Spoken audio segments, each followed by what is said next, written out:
Mesdames et messieurs, bonsoir et bienvenue aux 19h. Les habitants des secteurs 23 et 30 de Bobo-Dioulasso sont handicapés pendant la saison pluvieuse.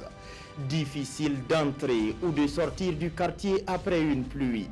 Des voix se lèvent pour porter des accusations à plusieurs niveaux. Et cette semaine, le conseil municipal s'est rendu sur le terrain afin de trouver des solutions. À Dédougou, l'heure est à l'examen des actions du PNDS au cours des 6 premiers mois de l'année. Les acteurs du cadre régional de dialogue de la boucle du Moun trouvent que les résultats sont en deçà de leurs attentes. Les défis qu'ils devront relever vous seront présentés tout à l'heure dans ce journal. Mesdames et messieurs, bienvenue pour un quart d'heure d'information. La saison des pluies et les intempéries qui l'accompagnent font vivre un calvaire aux populations des secteurs 23 et 30 de Bobo-Dioulasso. Difficile pour eux de se déplacer après une averse. Certains accusent le manque d'infrastructures d'évacuation et d'autres indexent la Sonature, la Société nationale d'aménagement des terrains urbains. Cette semaine, le maire et son conseil municipal étaient sur les lieux pour trouver les solutions qui vaut. Mireille Carole Tougma. Une fondation. Ce sont les restes d'une fondation de maison. Aujourd'hui, tout est ruine. La cause, l'eau de ruissellement due à la pluie. Nous sommes dans les secteurs 23 et 30 de la ville de Bobo-Dioulasso, un quartier communément appelé Bolibana. Depuis 2013, la saison des pluies est un temps de cauchemar pour ces populations. Au moment que nous on construit ici, nous on a des terrains plats, on ne connaît pas qu'il y a l'eau ici. Il n'y a même pas de problème. On a fini de construction. Bon, à notre grande surprise, Sonature est venu construire leur terrain, faire la maison et ils ont organisé les caniveaux. Maintenant, tous leurs caniveaux, ils ont communiqué une seule voie pour venir dans notre quartier. Bon, ces caniveaux-là a gâté la route que nous on peut passer. Caniveau-là a tout gâté. S'il pleut aussi, les enfants ne peuvent pas aller à l'école. Même nous qui sommes les grandes personnes, si tu es à la maison, tu ne peux pas sortir. Si tu es dehors, si tu arrives au niveau de ta maison, il faut garer. Souvent même, tu demandes ton voisin pour rentrer s'asseoir, dormir là-bas, parce qu'il y a l'eau, tu ne peux pas passer. En collaboration avec les services techniques de la ville de Bobo-Dioulasso, le conseil municipal effectue une visite de terrain pour mieux cerner le problème. Techniquement parlant, ce que nous avons observé, toutes les eaux qui tombent au niveau du centre d'enfouissement technique en amont, toutes ces eaux-là ont été dirigées vers ici, drainées vers ici, à travers la construction d'un collecteur qui est assez grand, qui fait 3 mètres de largeur et puis 2 mètres de profondeur. Et le collecteur n'est pas arrivé à l'exutoire. C'est-à-dire qu'on devait construire jusqu'à atteindre le marigot qui est l'exutoire. D'abord, il faut y faire des solutions d'urgence. Les solutions d'urgence, vous avez vu que si on laisse d'ici la fin de l'hivernage, je pense qu'il peut y avoir des dégâts plus graves ici. Des solutions d'urgence, mais il faudrait quand même une solution qu'on peut qualifier de définitive qui doit être envisagée. Alors à ce niveau, nous allons faire des propositions au conseil municipal et évidemment nous allons saisir le ministère de l'urbanisme, également la Sonature qui est beaucoup interpellée sur ces aménagements à ce niveau. La population mobilisée pour faire comprendre à l'autorité son désarroi espère que des solutions seront vite mises en œuvre pour soulager son calvaire, voire l'éradiquer. Restons toujours à Bobo-Dioulasso pour parler cette fois-ci de santé. La caravane Stop Hépatite a déposé ses valises dans la cité de Sia ce 31 juillet.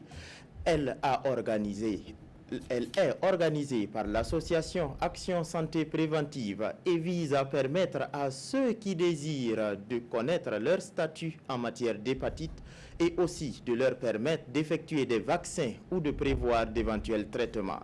Les grands points de la campagne Stop Hépatite sont présentés par Bilidou Bazongo et Siriki Milogo. La place Warawara de Bobo-Dioulasso, muée en un centre de santé, le temps d'une campagne de dépistage de l'hépatite B et C.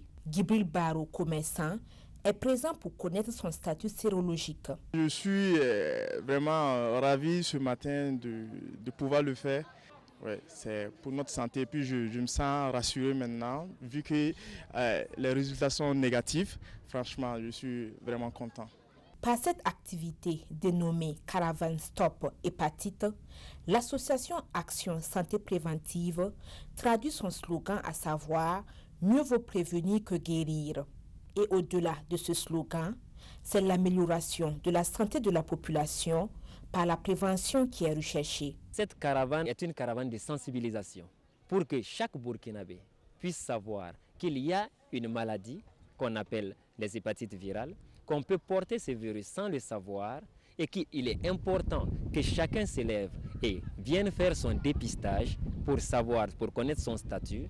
Si on est négatif, on peut se faire vacciner pour se mettre à l'abri de ce mal. Et quand on est positif, on peut se faire prendre en charge et éviter la cirrhose et le cancer du foie. La première voie de transmission, c'est bien sûr de la mère à l'enfant. La deuxième voie de transmission, c'est les rapports sexuels non protégés. Et la troisième voie de transmission, c'est l'utilisation partagée des objets tranchants souillés. 7e cause de décès dans le monde selon l'Organisation mondiale de la santé. Environ 3 milliards de personnes souffrent de cette tueuse silencieuse. Nous sommes en période de pluie et cela rime avec des maladies qui font souvent appel à des transfusions sanguines, ce qui fait de cette période un moment de forte demande de sang. L'association SOS Sang et la mutuelle de la cimenterie Simfaso ont ainsi procédé à une séance de collecte de liquide rouge au sein de l'usine. Le déroulement de la collecte est décrit par Sie Yafama Roger Kam et Zalissa Sanfo. Sur une demande journalière de 300 poches de sang, seulement 45 sont satisfaites. Un manque à gagner qui augmente chaque jour le risque de décès de beaucoup de malades. Alors l'association SOS Sang multiplie les initiatives. Ce sont les entreprises qui sont invitées ici à donner leur sang. Et aujourd'hui, c'est la société de cimenterie Simfaso qui répond à l'appel de l'association SOS Sang. Vous êtes sans ignorer que c'est la période la plus difficile pour nous, qu'il faut multiplier les collectes de sang mobile. C'est dans ce sens que nous avons sollicité la direction générale de Simfaso qui a bien voulu nous accorder cette activité. Nous, en tant qu'entreprise aussi qui œuvre beaucoup dans le social, nous avons pensé à organiser cette collecte de sang pour pouvoir venir en aide à ceux qui en ont besoin actuellement. Ça fait la 3e fois que nous organisons une collecte de sang au sein de Simfaso. Donc, j'invite tous ceux qui peuvent actuellement à donner leur sang afin de sauver des vies. Pour tous ici, donner son sang, c'est un geste noble et un devoir moral aussi. Donc, si tout le monde sauve des vies, moi aussi c'est mon devoir de sauver des vies. Quand tu donnes son sang et puis tu sens que tu as sauvé des vies, tu es fier de toi-même, quoi. De cette opération don de sang organisée par l'association SOS Sang et la mutuelle des travailleurs de Simfaso, 50 poches de sang sont attendues. Je m'en vais à présent vous montrer une chaîne de solidarité internationale. Il s'agit dans cette chaîne d'aider son prochain et aussi de le soutenir à prospérer sur le plan matériel. On y fait des investissements qui sont censés se bonifier au fil du temps. Un Burkinabé du nom de Christophe Poda était dans la chaîne de solidarité de l'ONG H2I. Et le samedi passé, ses ayants droit ont bénéficié du fruit de son engagement social. Zoubaviel Dabiri. Un véhicule flambant neuf pour stimuler l'activisme de ses membres aux côtés des plus démunis. L'ONG H2I procède ce matin à la remise de ce joyau à un ministre, entendez par là un de ses membres les plus méritants. Il aura, selon les donateurs, travaillé à l'épanouissement social des jeunes et porté des projets humanitaires. La cérémonie de don se tient en l'absence du lauréat, Christophe Poda. Le véhicule revient donc à ses ayants droit, selon les premiers responsables de l'ONG H2I. Le nom du lauréat, je dirais malheureusement, la personne n'est plus. Feu Poda Christophe. Donc à H2I, c'est plus qu'une famille. À l'inscription, H2I vous permet de mettre le nom d'un ayant droit, un héritier. Donc comme le feu Poda n'est plus, et ici il y a une suite. Donc le nom de la personne que vous allez mettre comme héritier, c'est la personne qui va recevoir le jour que vous n'êtes pas là. Pour le représentant de l'Arlé, Naba Tigré, parrain de la cérémonie, le concept H2I est un label et un outil de développement dont le Burkina Faso pourrait profiter. H2I, c'est une association humanitaire qui a plusieurs fonctions et qui répond à plusieurs besoins de notre société. Le caractère humanitaire pour penser les plaies de ceux qui sont dans la souffrance et le caractère entrepreneurial qui amène les jeunes à se prendre en charge eux-mêmes, à apprendre à être leur propre patron pour éviter de tomber dans le chômage, l'attentisme, en pensant que l'État va répondre à leurs besoins alors que l'État ne peut pas embaucher tout le monde. Plusieurs autres lots ont été distribués à cette cérémonie. L'ONG H2I a son siège aux Philippines. Je vous le disais en titre, l'exécution du PNDS au premier semestre de 2018 ne satisfait pas les acteurs du cadre régional de dialogue de la boucle du Moon. Depuis hier, ils sont réunis pour examiner et adopter le rapport de ce premier semestre. Ils doivent en tirer des leçons afin de définir des perspectives pour le second semestre. Les travaux ont démarré en présence de Lassina Ouattara et Christophe Traoré. Ils sont réunis ici à Dédougou dans le cadre régional de dialogue de la boucle du Mouhoun. Eux, ce sont les élus locaux des municipalités et les hauts commissaires de province de la région. Ils vont examiner et adopter le rapport à mi-parcours du Plan national de développement économique et social, PNDS, dans la région. C'est vrai que le bilan il est mitigé, en ce sens qu'il y a eu des difficultés de mobilisation des ressources. Il y a également donc des lourdeurs dans la chaîne donc, de passation des marchés. Et naturellement, donc, les mouvements sociaux que nous avons connus ont beaucoup perturbé donc, la mobilisation des ressources. Voilà les difficultés qui ont émaillé, n'est-ce pas, donc, la mise en œuvre des actions entreprises pour la mise en œuvre du PNDS dans notre région. Ce bilan, bien que mitigé, se justifie. Néanmoins, les participants promettent relever le défi pour la réussite du PNDS dans la région.